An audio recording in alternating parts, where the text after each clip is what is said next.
Janji semesta yang tak pernah ingkar. Ada luka yang tidak kita pilih.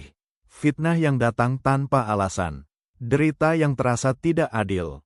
Kita bertanya dalam diam, kenapa aku? Saat niat kita lurus, saat langkah kita jujur, justru badai yang datang. Seolah kebaikan tidak berarti, seolah keikhlasan tidak terlihat. Namun, di titik itulah banyak hati mulai goyah.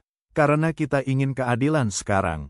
Kita ingin pembelaan sekarang. Kita ingin dunia mengerti sekarang. Padahal, tidak semua kebenaran harus dibuktikan di hadapan manusia. Ada yang disimpan di hadapan Tuhan. Aku pernah berada di titik itu. Dihantam oleh kata-kata yang tidak benar. Dijauhkan tanpa alasan yang jelas. Dipandang seolah aku yang bersalah. Sakit, sangat, bukan karena aku lemah, tapi karena aku manusia yang punya hati. Aku ingin membalas, aku ingin menjelaskan, aku ingin membersihkan namaku. Namun dalam diam, ada bisikan yang menenangkan, tenang.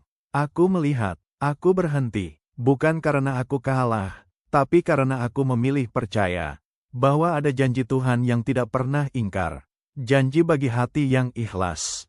Janji bagi mereka yang bertahan tanpa membalas.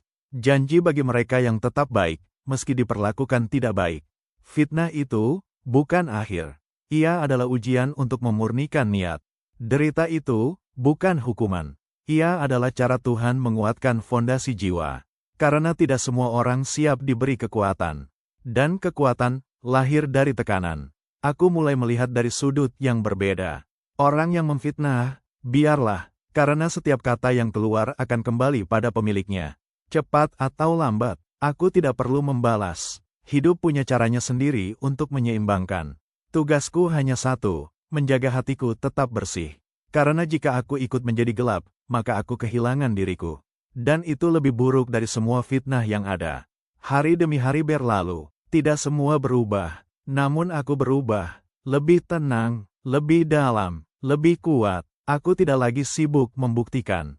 Aku hanya berjalan, dan tanpa kusadari, pintu-pintu baru mulai terbuka. Lingkungan yang lebih sehat, orang-orang yang lebih tulus, kesempatan yang tidak pernah aku bayangkan.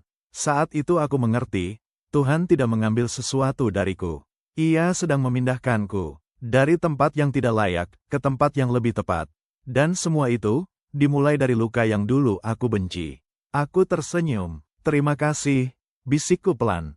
Bukan untuk luka, tapi untuk janji yang diam-diam bekerja di baliknya. Karena sekarang aku tahu, fitnah dan derita, bukan tanda Tuhan meninggalkan. Melainkan cara Tuhan mengangkatmu lebih tinggi. Jika hatimu tetap ikhlas,